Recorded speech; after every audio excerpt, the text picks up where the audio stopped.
할렐루야.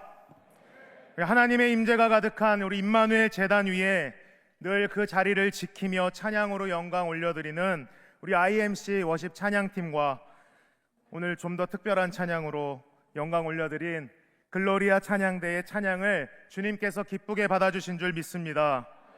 사랑하는 성도님들, 오늘 제가 말씀을 나누기 전에 잠시 제 이야기를 조금 하려고 합니다.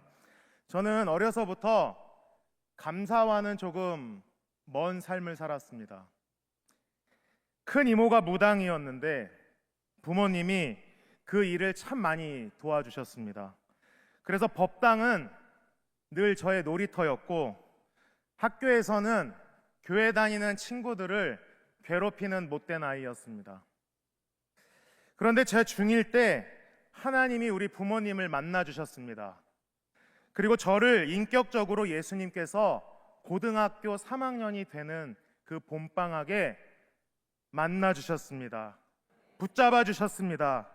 그래서 이 벌레 같은, 벌레만도 못한 저를 위해서 이 낮은 땅에 와주신 하나님의 기적을 체험했습니다. 그래서 깊은 회개의 시간을 가졌고, 복음에 순종하기로 결단하고, 하나님은 또 저를 신학교에 붙여주셨습니다. 여러 하나님의 섭리를 거쳐서 지금은 하나님의 나라를, 복음을 전하는, 또 선교사로 파송받는 이 자리에 서 있습니다. 여러분, 이 모든 것은 하나님의 은혜입니다. 여러분, 오늘 바울 사도는 차가운 감옥 안에서 뜨거운 감사의 편지를 기록했습니다. 사도는 빌립보 성도들을 생각할 때마다 감사한다라고 말씀합니다. 여기에서 생각이라고 하는 이 단어는 대충 떠올린다는 뜻이 아니라 마음속에 깊이 두고 곱게 씹으면서 되새긴다라고 하는 단어의 의미를 가지고 있습니다. 그래서 저도 이 파송 예배에서 똑같이 고백합니다. 저는 우리 임마누엘 교회와 또 담임 목사님, 그리고 성도님 한 분 한 분을 생각할 때마다 하나님께 감사할 수밖에 없습니다. 제 머릿속에는 여러분들과 함께 웃고 울었던 사역의 추억들이 깊이 박혀 있습니다. 오늘 빌립보서 1장 4절 말씀을 우리 다 같이 합독하겠습니다. 시작. 간구할 때마다 너희 무리를 위하여 기쁨으로 항상 간구함은. 아멘. 여러분, 사도는 감옥이라고 하는 최악의 상황에서도 기뻐하라 라고 외칩니다. 이것은 환경을 초월한 신앙의 기쁨입니다. 사실 제가 사이판, 작은 섬으로 간다고 하니까 많은 분들이 축하보다는 걱정을 하시더라고요. 어떡해. 대부분 반응이 이렇습니다. 지금도 그러신 것 같은데. 이 뚱뚱한 제가 더운 나라에서 괜찮을까?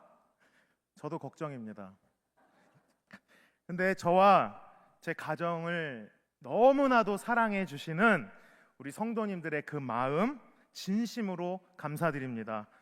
하지만 여러분, 전혀 걱정하실 필요가 없습니다. 저는 사이판에 가는 것이 정말 기쁘고 행복합니다. 감사합니다. 여러분, 이 자리를 빌려서 말씀을 드리는데, 사실 저는 오래전부터 해외 선교사의 꿈이 있었습니다. 선교사가 되려고 아내와는 정식으로 10년 전에 이미 선교 훈련을 받았고, 목사 안수 후에 2년만 사역하면 파송해 주겠다라는 교회에서 연락이 와서 그 교회에 순종하는 마음으로 사역을 했습니다. 그런데 2년이 지난 뒤에 그 담임 목사님이 저를 부르시더니 선교 나가는 것을 반대하셨습니다. 그래서 그때 저희는 선교를 안 나가는 것에 순종했습니다. 그리고 그 일을 통해서 주님이 주신 깨달음은 무엇이었냐면, 지금 내가 살고 있는 지금 이 자리가 선교지구나 라고 하는 것을 깨닫게 되어서 그 교회에서 열심히 사역을 다시 했습니다. 그런데 2019년 사순절이 시작이 되고 40일 동안 선교와 목회, 사역에 대해서 간절히 기도하던 중에 당시 담임 목사님께 이렇게 허락을 받았습니다. 목사님, 저는 조금 더 큰 교회에서 배우고 싶습니다. 그런데 말도 안 되게 대한민국 넘버원 교회에서, 여러분, 대한민국 넘버원 교회가 어디입니까? 네, 우리 임마누엘 교회입니다. 근데 여기 임마누엘 교회가 부목사를 구한다라고 하는 공고가 올라온 것입니다. 여러분, 사순절 지나는 그때에는 부목사 공고가 올라오는 법이 없습니다. 그런데 대한민국 넘버원 임마누엘 교회에서 공고가 올라와서 당시 담임 목사님께 허락을 받게 되었고, 그 목사님께서는 임마누엘 교회를 이렇게 평가하십니다. 임마누엘 교회는 세계적인 교회고, 건물도 멋있지만 담임 목사님이 아주 인격적이시고, 말씀도 좋고, 아멘, 더 크게 할 때까지, 무엇보다 해병대 출신한테는 더 좋다고 그렇게 말씀하셔서, 그래서 제가 부족한 제가 하나님의 은혜로 이 귀한 임마누엘 교회에서 담임 목사님의 사랑과 배려를 받으면서, 성도님들의 사랑을 받으면서 사역을 할 수 있었습니다. 그런데 1년이 안 돼서 코로나가 찾아왔습니다. 20년 1월 23일에 대한민국 인천국제공항에 우한 폐렴 환자 1명이 발생했는데, 저와 담임 목사님은 당시 LA에 있었습니다. LA 미국 탐방 교회 10군데를 방문하게 되었는데, 한국에 돌아와 보니까 교회들이 하나씩 둘씩 막히기 시작했습니다. 그렇게 사역을 하던 중에 8월이 되었는데, 친구 목사님이, 미국에서 사역하고 있는 친구 목사님이 전화가 왔습니다. 지금 저 자리에 앉아 계시는데 전화가 와서, 두희야, 지방의 교회에서 부목사 구한다는데 너를 추천했어. 야, 나 지금 사역 잘하고 있는데 추천하면 어떡해. 저는 코로나였지만 또 행복한 임마누엘 교회에서 사역 중이었으니까 큰 고민이 되었습니다. 이것을 어떻게 하면 좋을까? 그래서 제가 가진 고민을 담임 목사님께 가져가기로 했습니다. 그래서 담임 목사님께 상담을 했더니 좋은 기회일 거야, 진행해보자, 흔쾌히 허락을 해주셨습니다. 그래서 미국으로 사역을 떠나게 되었고, 당시 미국은 코로나랑 전혀 상관이 없어서 2년을 죽도록 사역했습니다. 그런데 미국에서 사역 만 2년, 22년 8월에 담임 목사님께서 전화가 왔습니다. 전 전화를 보고 진짜 깜짝 놀랐습니다. 아, 2년 전에 잘못한 게 걸렸구나. 큰일 났다. 어떻게 하지? 그러고서 조금 이제 숨을 돌리고서 전화를 받게 되었는데, 담임 목사님께서 정말 스윗한 목소리로, 두희야, 너 원래 있던 자리로 돌아와야지. 일주일만 기도해 보면 되지? 라고 말씀해 주셨습니다. 여러분, 저희 부부는 그 전화를 받고 영주권 진행하던 것도 취소하고 바로 다음 날 전화를 드려서 가겠습니다, 담임 목사님이라고 대답했습니다. 사실은 그러고 나서 3일 동안 잠을 못 잤습니다. 아, 이 조직 생활 어떻게 다시 하지? 큰일 났네 라는 마음과 동시에, 하나님은 왜 이 타이밍에 우리를 다시 임마누엘로 부르실까? 어쨌든 순종함으로 다시 돌아와서 정말 행복하게 사역을 하고 있는데, 담임 목사님께서 식사 자리에서 툭 던지듯이 말씀하셨습니다. 두희야, 너 사이판 갈래? 일주일이면 되지. 여러분, 제 마음 한편에 가장 먼저 든 생각은, 아, 이 뚱뚱한 몸으로 어떡하지? 더운 나라 가서 큰일 날 것 같은데 였습니다. 죄송합니다, 농담입니다. 제가 이제 집에 가서 담임 목사님께서 이렇게 말씀하셨어 라고 아내에게 말을 했더니, 아내가 단번에 가야지 라고 했습니다. 저도 그랬습니다. 거부할 수 없는 강력한 순종의 마음이 저희를 장악했습니다.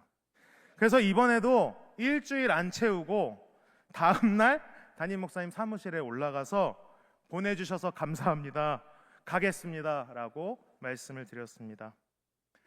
여러분, 감리교를 창시한 존 웨슬리는 세계는 나의 교구다 라고 말했습니다. 저는 사이판이 단순히 작은 섬, 단순히 더운 나라가 아니라 하나님께서 오늘 내게 맡겨주신 나의 교구라고 믿습니다. 이렇게 순종의 기회를 주신, 그리고 통로가 되어주신 담임 목사님께 감사를 고백합니다. 사랑하는 성도님들, 오늘 본문을 통해서 우리가 감사할 수밖에 없는 세 가지 이유가 있습니다. 첫 번째는 나 같은 자를 불러주신 은혜 때문입니다. 우리 6절 말씀을 합독하겠습니다. 시작. 너희 안에서 착한 일을 시작하신 이가 그리스도 예수의 날까지 이루실 줄을 우리는 확신하노라. 아멘. 여러분, 하나님은 저와 여러분 안에 착한 일을 시작하셨습니다. 원망이 익숙했던 저를 찾아와서 제 이름을 불러주셨고 순종의 마음을 주셨습니다. 사랑하는 성도님들, 하나님은 저만 그렇게 부른 것이 아니라 여러분 한 분 한 분도 불러주셨습니다. 예배의 자리로 부르시고 복음 안으로 부르시고 어떤 분은 직분으로, 어떤 분은 선교와 후원의 기도의 자리로 불러주셨습니다. 우리가 자격이 있어서가 아닙니다. 하나님이 먼저 우리 안에서 착한 일을 시작하셨기 때문입니다. 우리는 오늘 이 자리에서 감사할 수밖에 없습니다. 하나님은 여러분 안에서도 이미 오래전부터 착한 일을 시작하셨다 성경이 기록하고 있습니다. 감사할 수밖에 없는 두 번째 이유는 복음을 위해서 함께 동역해 오신 임마누엘 교회와 담임 목사님 때문입니다. 우리 5절 말씀을 합독하겠습니다. 시작. 너희가 첫날부터 이제까지 복음을 위한 일에 참여하고 있기 때문이라. 아멘. 여러분, 빌립보 교회는 사도가 처음 복음을 전하러 갔을 때부터 감옥에서 지금 갇혀 있는 지금까지 기도와 물질, 사람을 보내서 끝까지 함께한 교회입니다. 저도 돌아보니까 하나님께서 저 한 사람만 붙드신 것이 아니라 제 곁에 함께 복음에 참여한 교회를 세워주시기 위함이라는 것을 깨달았습니다. 임마누엘 교회, 그리고 담임 목사님, 그리고 여러분 한 분 한 분, 여러분이 아니었다면 저는 이 자리에 설 수 없었을 것입니다. 받아주셨고 품어주셨고 기회를 주셨고 기도해 주셔서 또 이렇게 보내주시기까지 하십니다. 그래서 저는 오늘 이 자리에 제 힘이 아닌 우리 교회의 눈물과 헌신 위에 서 있다라는 것을 깨닫게 됩니다. 저와 제 가정은 몸만 갑니다. 우리 임마누엘 교회는 저와 함께 사이판으로 가게 되는 줄 믿습니다. 그래서 복음은 언제나 함께입니다. 사도와 빌립보 교회가 복음에 동역했듯이 저와 임마누엘 교회도 복음에 동참한 동역자입니다. 여러분 한 분 한 분의 예배, 찬양, 기도, 헌신, 사이판으로 이어지는 복음의 통로가 될 줄 믿습니다. 자, 우리가 감사할 수밖에 없는 마지막 세 번째는 앞으로 이루실 하나님의 역사를 바라보기 때문입니다. 감사는 과거에만 머물지 않습니다. 지금까지 나를 인도해 주셨으니 앞으로도 가장 좋은 길로 인도해 주실 것을 믿는 믿음의 고백이 감사입니다. 이 고백이 우리 모두에게 있기를 축복합니다. 우리 다시 6절 말씀을 합독하겠습니다. 시작. 너희 안에서 착한 일을 시작하신 이가 그리스도 예수의 날까지 이루실 줄을 우리는 확신하노라. 아멘. 여러분, 사이판의 영혼들과 임마누엘 교회의 앞길을 주님께서 그리스도 예수의 날까지 이르게 하실 줄 믿습니다. 끝까지 책임져 주실 줄 믿습니다. 그래서 저는 내일을 두려워하기보다는 내일을 향해 감사하며 기쁨으로 나가겠습니다. 사이판에서의 사역도 이곳 임마누엘 교회의 걸음도 모두 하나님의 선하신 계획이었음을 믿습니다. 우리 사랑하는 성도님들, 오늘 우리는 이 세 가지 이유로 감사할 수밖에 없습니다. 첫 번째는 나를 부르신 하나님의 은혜, 두 번째는 함께하는 동역자, 세 번째는 이루어 주시는 하나님입니다. 마지막으로 사도 바울이 편지를 마치면서 빌립보 교회를 향해 드렸던 축복의 말씀을 우리가 함께 합독하고 기도하겠습니다. 우리 빌립보서 4장 12절부터 19절 말씀, 조금 긴데 함께 천천히 묵상하는 마음으로 읽어보겠습니다. 시작. 나는 비천에 처할 줄도 알고 풍부에 처할 줄도 알아. 모든 일 곧 배부름과 배고픔과 풍부와 궁핍에도 처할 줄 아는 일체의 비결을 배웠노라. 내게 능력 주시는 자 안에서 내가 모든 것을 할 수 있느니라. 그러나 너희가 내 괴로움에 함께 참여하였으니 잘하였도다. 빌립보 사람들아, 너희도 알거니와 복음의 시초에 내가 마게도냐를 떠날 때에 주고받는 내 일에 참여한 교회가 너희 외에 아무도 없었느니라. 데살로니가에 있을 때에도 너희가 한 번뿐 아니라 두 번이나 나의 쓸 것을 보내었도다. 내가 선물을 구함이 아니요 오직 너희에게 유익하도록 풍성한 열매를 구함이라. 내게는 모든 것이 있고 또 풍부한지라. 에바브로디도 편에 너희가 준 것을 받음으로 내가 풍족하니 이는 받으실 만한 향기로운 제물이요 하나님을 기쁘시게 한 것이라.